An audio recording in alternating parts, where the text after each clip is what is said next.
ចុះមិនបានជាលោកសឹកទៅចេះតែខកចិត្តឥឡូវថ្មនិយាយរឿងលោកបន្តិចទៀត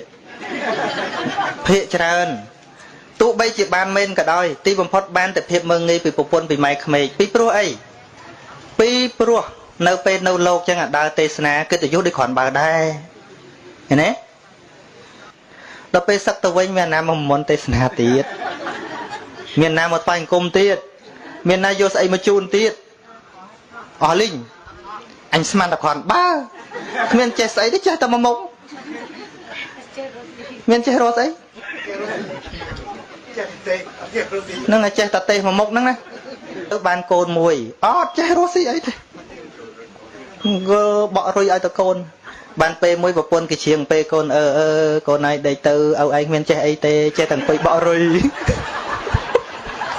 ជ្រៀងដល់ណាជ្រៀងទៅចឹងកូនឯងគេងទៅឪឯងមានចេះអីទេចេះតែអង្គុយបក់រុយ